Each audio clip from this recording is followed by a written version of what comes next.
Welcome back to A Sense of Security, protecting our children.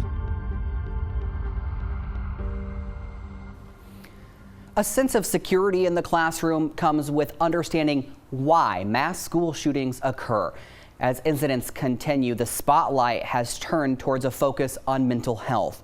Mental well-being is critical for students and staff. Mental health professionals and school leaders want people to know it is okay to not be okay. Armani Williams looked into the issue of mental health in schools. Measure of how people are doing from a mental standpoint. Mental health. Overall well-being of a person's emotional and intellectual and physical health. A topic not often discussed, but it recently moved to the forefront as mental illness awareness became mainstream. When I started back in 2000, it was fairly new to have mental health in schools. We've always had guidance counselors and they're always available to the kids, but to have someone there to deal more with the in-depth mental health issues that students are having. According to a report by the National Center for Education Statistics, 67% of public schools increased the amount and types of mental health services they provide since the COVID-19 pandemic. But the increase in services is not the answer to the mental health crisis in schools. J.D. Walker, mental health director for Nettleton Public Schools, said communication is the start. Key to part of moving away from this crisis with mental health or mental illness that we're kind of facing with schools right now is that relationship between students, relationship between teachers and students. Mental health services help improve school climate. Clinical psychologist Dr. Dana Watson said the way students and teachers feel in school physically coincides with their health mentally. Once they get to school, if they don't feel safe there, they're not going to be able to concentrate or attend to the lectures. They're not going to be able to retain the information. If they don't feel safe, they may not be able to socialize very well. According to the NCES report, during the 2021-2022 school year, the most common type of mental health service provided at public schools was individual-based intervention. Amy Reed has worked as the social worker at Nettleton High School for over 20 years. I want every student to know there is always an open door, and there is always an open door. And when you're feeling something, you know, a lot of times students will go, I hate to bother you, you're never bothering me. Open communication helps when difficult situations arise. When difficult things happen, or really terrifying things happen, then those pathways are already paved and those lines of communication are already open. Now, although mental health services have increased in schools across the country, the awareness and availability of resources still need work. In Jonesboro, Imani Williams, Region 8 News. The Center for Disease Control found the number of teens who have experienced constant sadness has risen.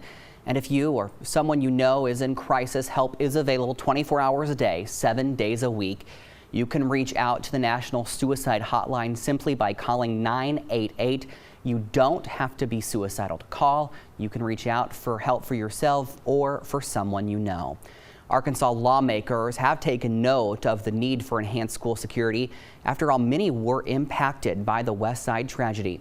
Our Adam Jones attended a seminar one lawmaker put on for teachers. People that want to visit violence on schools find ways to do it. The first of its kind, a seminar focusing on school safety when there's a potential threat. It's to me the biggest travesty of all that in this country, that we have to worry about the security of our kids. But we do. The world's changing. The program was a joint effort by Congressman Rick Crawford, Homeland Security Bombing Prevention, and the Cybersecurity and Infrastructure Security Agency. We have a pretty diverse geography represented here.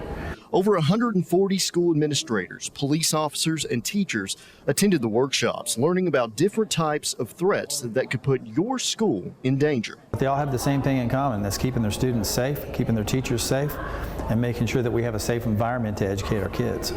City leaders learned about active shooter preparedness, K-12 school security guide and assessment tools, moderated Panuel active threat preparedness and resilience, as well as bomb threat management planning. Schools are vulnerable. I think typically most schools are fairly safe, but we've seen where those vulnerabilities have been exploited.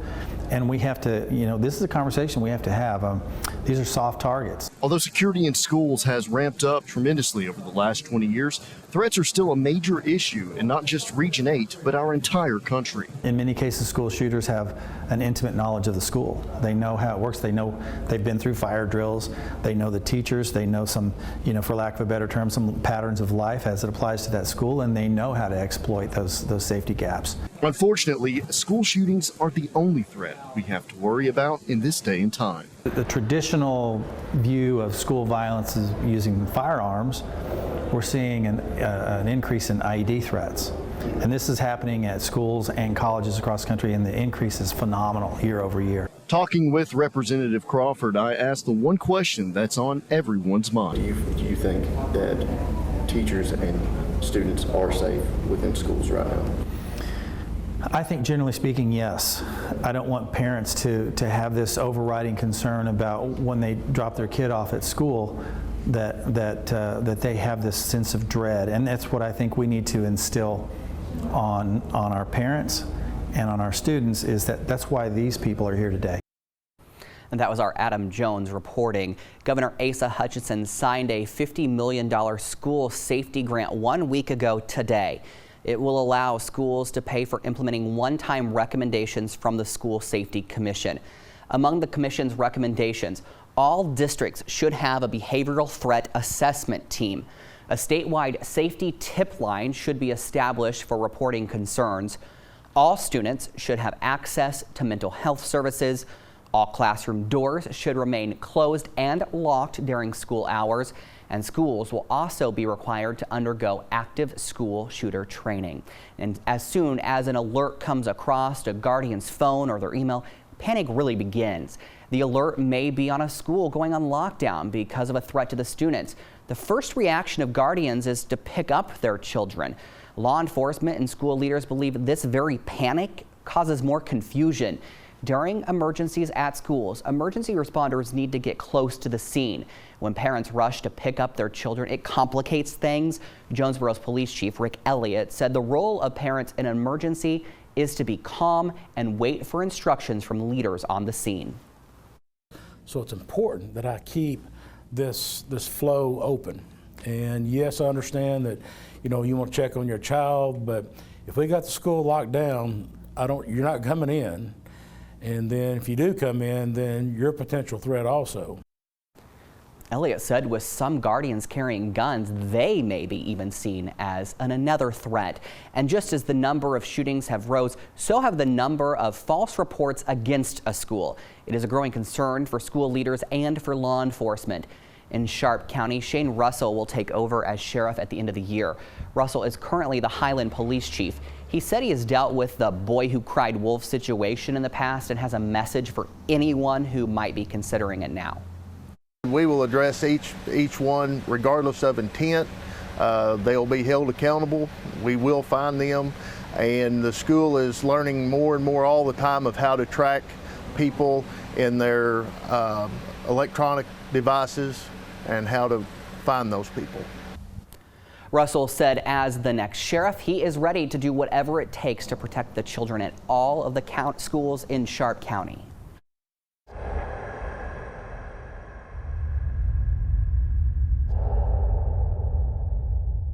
What, you think I'm afraid of you? Get off, man! 911, there's a clip.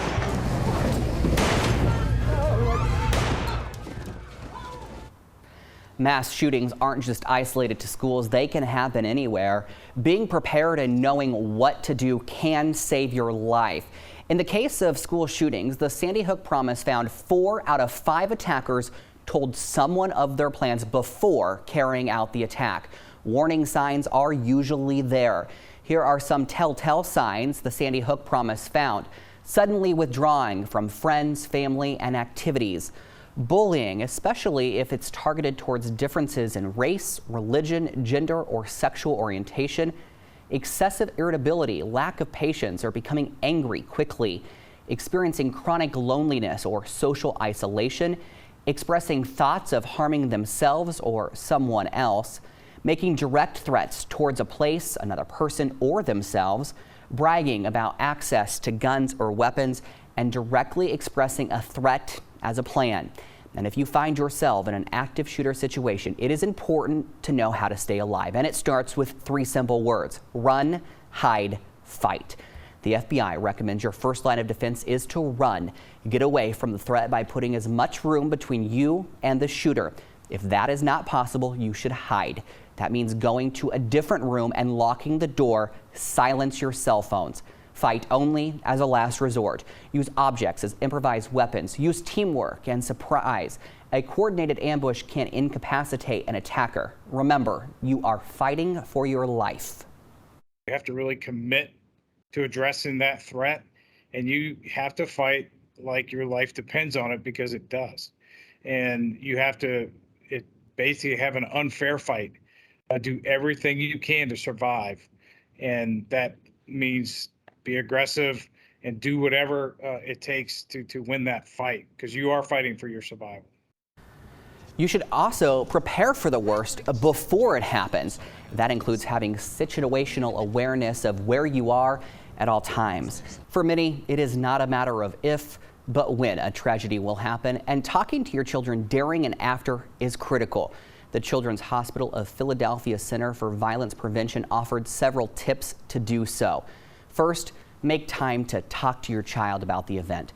Reassure your child they are safe. Experts said emphasize schools are generally safe.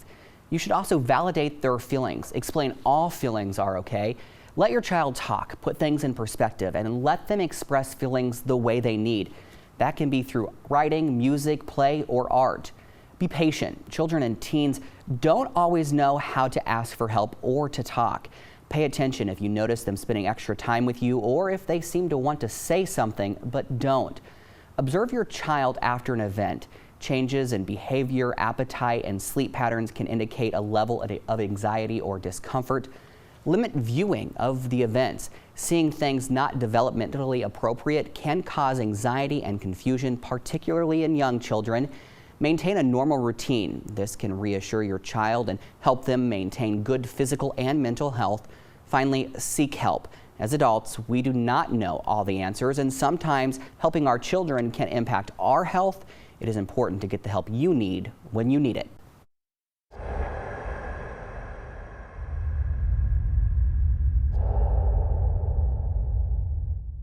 Taking action to prevent tragedy. Still ahead, school leaders make a promise to parents. When it comes to safety, safety is first and foremost in our district. How they're turning those words into actionable measures. Plus, a movement to stop the bleeding. And it starts with you. It's better to do something than not do anything at all. Tonight, the simple things you can do if you come across a traumatic event, and speaking up to stop the violence. Police make a plea to everyone. Sense of security. Protecting our children is back after this.